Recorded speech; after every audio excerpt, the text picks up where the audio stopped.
Kumusta, biyaya at kapayapaan? Maligayang pagdating sa programa ng Evangelical Church Christ Lives sa Rio de Janeiro, Brazil, sa mundo sa pamamagitan ng aming pandaigdigang misyon ng biyaya. Nais kong simulan ang programang ito sa pamamagitan ng pagbati sa lahat ng may biyaya at kapayapaan ng ating Panginoong Hesukristo at pagpapahayag ng isang maligayang bagong taon, manigong bagong taon. Nagsisimula tayo ngayon, ang unang linggo ng taong 2026 sa ilalim ng pambihirang impluensya na naganap noong pagdiriwang ng bisperas ng bagong taon mula Disyembre 31 hanggang Enero 1.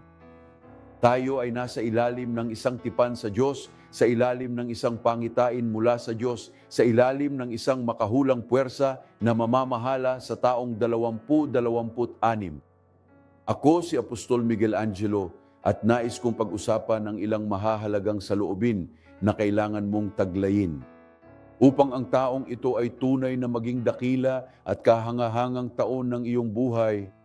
Sa sulat ni Apostol Pablo sa simbahan ng Filipos sa Kabanata 3, mga talata 13 pataas ay ganito ang sabi, "Mga kapatid, hindi ko pa itinuturing na aking naabot na ito. Datapuat isang bagay ang ginagawa ko na nililimot ang mga bagay na nasa likuran at sinisikap na maabot ang mga bagay na nasa unahan.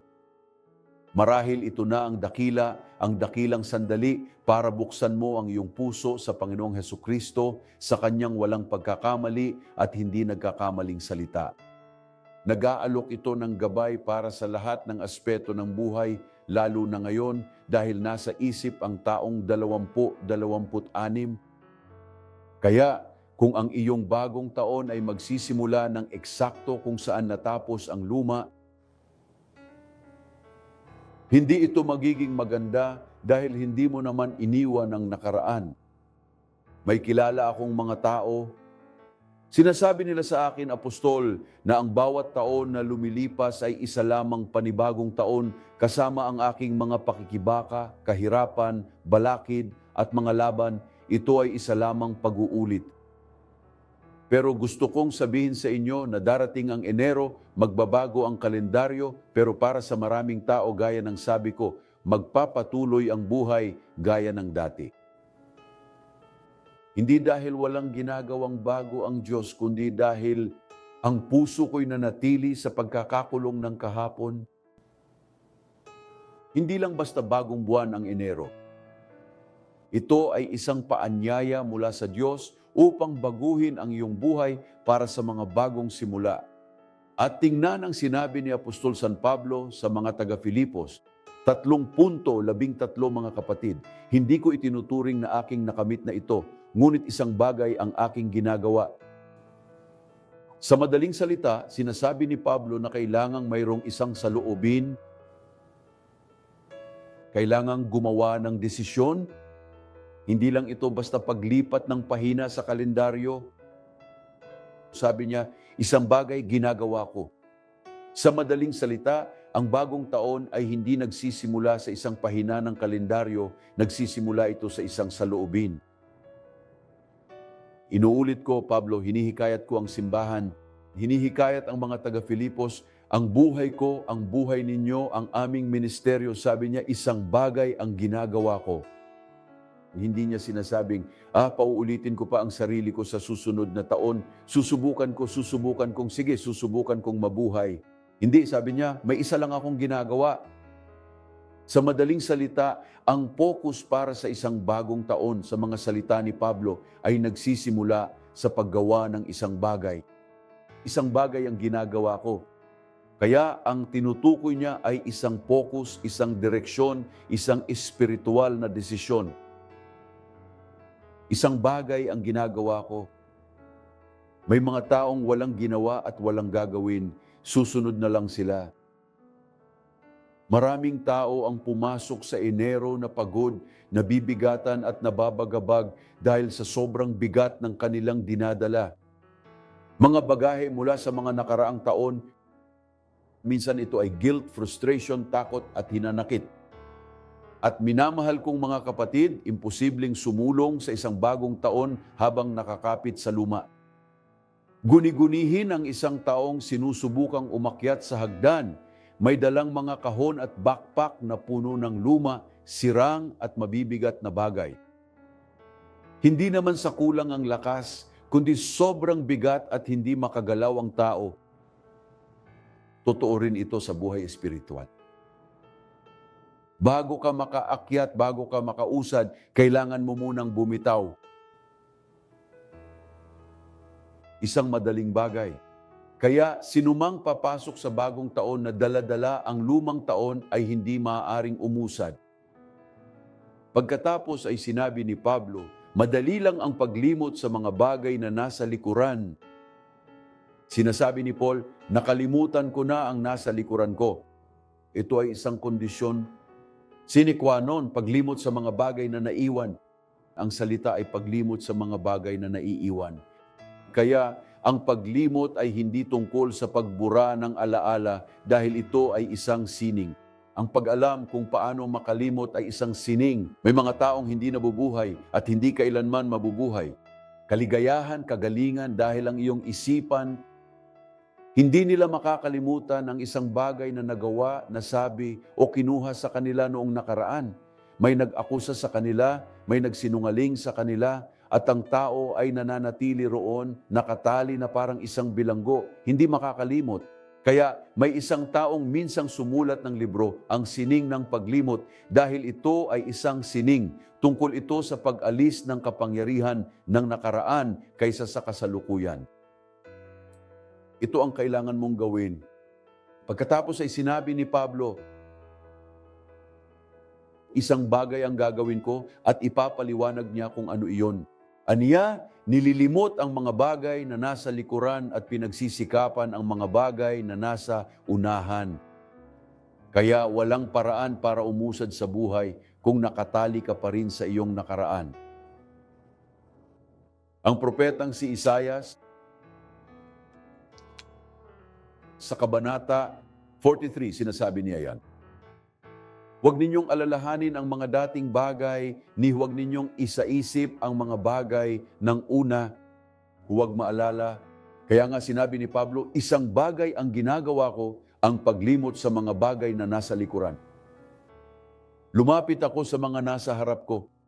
Ito ay isang kilos, ito ay isang pagninilay, ito ay isang desisyong ginagawa mo. Alinman sa ikaw ay magiging bilanggo ng iyong nakaraan o ikaw ay magiging malaya ang mabuhay sa kasalukuyan. Pagkatapos ay sinabi ni Isaias, huwag ninyong alalahanin ang mga dating bagay o bulayin man ang mga bagay ng una. Narito, ako'y gagawa ng isang bagong bagay, ngayoy lilitaw. Hindi mo ba ito namamalayan? Narito, gagawa ako ng daan sa ilang at ng mga ilog sa ilang. Ito ay sadyang kahanga-hanga. Isa itong malusog na rekomendasyon para sa buhay, para sa mga emosyon, para sa pang-araw-araw na buhay. Madalas kong marinig ang mga tao sa pastoral counseling na nagsasabing, pero nagdusa ako dahil nagdusa ako sa loob ng 10 taon, sa loob ng 12 taon, sa loob ng 20 taon. May mga taong may masasakit na alaala mula pa noong 2 digmaang pandaigdig. Lumipas ang mga dekada at naroon pa rin ang tao, iniisip kung bakit nila ito nasabi, kung bakit nila ito ginawa, kung bakit ito at kung bakit iyon. Pagkatapos, Enero mga minamahal ko ay buwan ng mga bagong simula. Sinasabi mo, tumigil ka na sa paglingon, isipin mo ang ginagawa ko, ang mga bagay na unti-unting nabubunyag. Sabi niya, hindi mo ba namamalayan ang ginagawa ko ngayon araw? Maraming bagay ipaliwanag ng nakaraan, ngunit hindi nito matukoy kung ano ang iyong mararanasan sa 2026, 2027 at sa mga susunod na taon hanggang sa huling araw mo. Hindi sinisimulan ng Diyos ang taon na tinitingnan ng iyong mga nakaraang pagkakamali, kundi ang layunin mo sa harap niya ngayon. Ang magkaroon ng isang taon na itinayo sa ibabaw ng bato. Tayo ay pinili, tayo ay tinatakan, at ngayon ang panahon, ngayon ang simula ng Enero, 2026 oras na para gumawa kayo ng mahahalagang desisyon, lalo na bitawan mo na ang iyong nakaraan. Maraming tao ang gumagawa ng mga plano, ngunit kakaunti lamang ang nakakagawa ng mga planong iyon sa isang matibay na pundasyon. Sa aklat ng Mateo, Kabanata 7, versikulo 24, sinasabi, ang bawat taong nakikinig ng aking mga salita at para sa mga nagsasagawa nito, sila ay maihahalin tulad sa isang taong matalino na nagtayo ng kanyang bahay sa ibabaw ng bato. Binuo niya ang kanyang buhay, binuo niya ang kanyang taon, ang kanyang paraan ng pamumuhay. Aniya, umulan, umapaw ang mga ilog at humihip ng malakas ang hangin laban sa bahay na iyon, ngunit hindi ito bumagsak sapagkat itinayo sa ibabaw ng bato. Ngayon, tingnan ang kabaligtaran, tingnan ang kabilang panig ng barya. Ang bawat taong nakikinig sa mga salitang ito at hindi isinasagawa ay parang isang taong hangal. Siya na nagtayo ng kanyang bahay, ng kanyang buhay, ng kanyang kumpanya, ng kanyang negosyo sa buhanginan, ng kanyang pamilya sa buhanginan. Bumuhos ang ulan, umapaw ang mga ilog, at malakas na humihip ang hangin at hinampas ang bahay na iyon, at ito'y gumuho at naging matindi ang pagkasira. Kaya kailangan mong magdesisyon ngayon. Kung makikinig ka lang, ibang usapan na yan. Ngunit kung iyong pakikinggan at isasagawa ang salita, nangangahulugan ito na narinig mo na, naririnig mo ang Espiritu. Ang pagsasalita ng buong puso ay lumilikha ng isang intensyon sa iyong puso, isang saloobin ng pagkilos na bubuo sa kapalaran ng iyong buhay sa iyong mga araw para sa 2026. At narito ang isang makapangyarihang katotohanan para sa taong ito, 2026. Hindi ka tinawag para mabuhay. Pinili kang manatili. Kaya, nang binanggit ni Jesus ang ulan, hangin at umaapaw na mga ilog, ang tinutukoy niya ay mga bagyo. Hindi ito kailanman itinago ni Jesus. Sinabi niya, sa mundong ito ay magkakaroon kayo ng kahirapan, ngunit lakasan ninyo ang inyong loob. Aking napagtagumpayan na ang mundo. Kaya itong mga bagyo, hindi nila nirerespeto ang mga resolusyon. Hindi nagtatanong ang hangin kung bagong taon ba o lumang taon. Nakikita nila.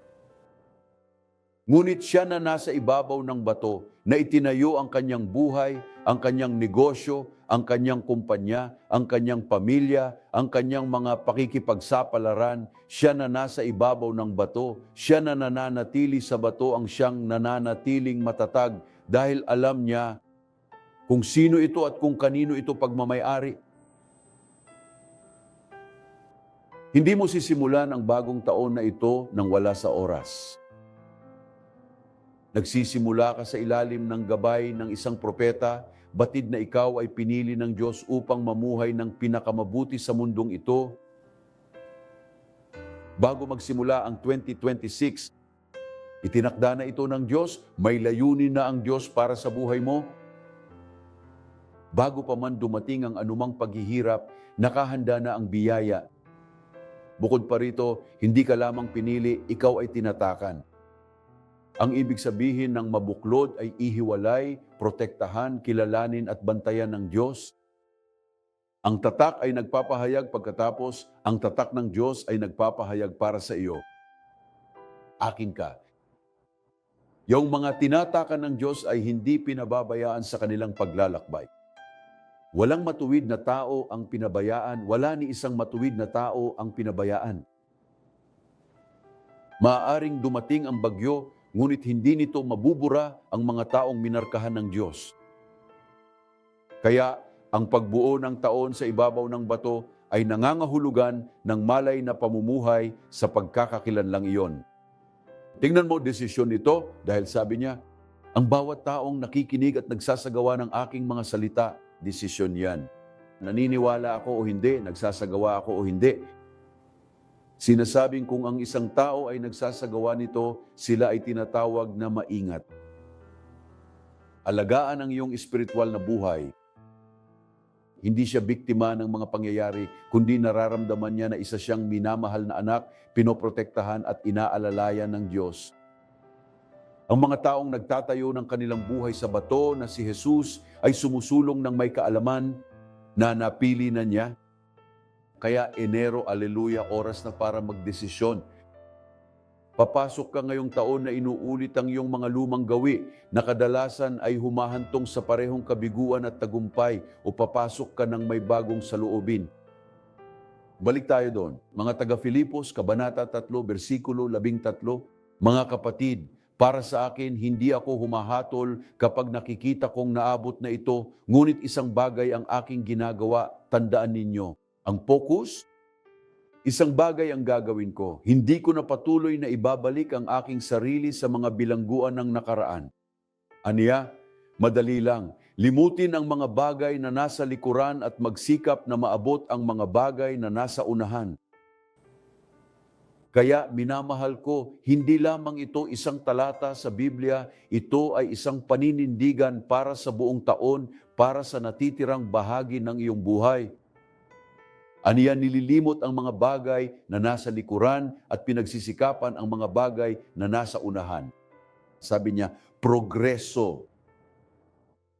Ang pagsulong sa Enero ay nangangahulugan ng pagpapasyang huwag nang pag-isipan pa ang mga nangyari noong Disyembre, Nobyembre o kahit noong 2025. Hindi mahalaga kung ano ang naiwan. Ang mahalaga ay kung ano ang inilalagay ng Diyos sa harap mo ngayon. Piliin mong sumulong. Sabi ni Paul, magpapatuloy ako sa mga bagay na nasa harap ko. Piliin mong sumulong, piliin mong maniwala, piliin mong magtayo sa bato, sa Biblia, kay Jesus. Magdesisyon ngayon din na makisangkot sa simbahan, na makisangkot sa kaharian. Ibigay mo ang iyong buhay kay Jesus dahil sino mang nakakaalam na sila ay hinirang ay nabubuhay bilang isang taong tinatakan. Huwag sumuko kahit nasa kalagitnaan na maaaring iba ang taon na ito.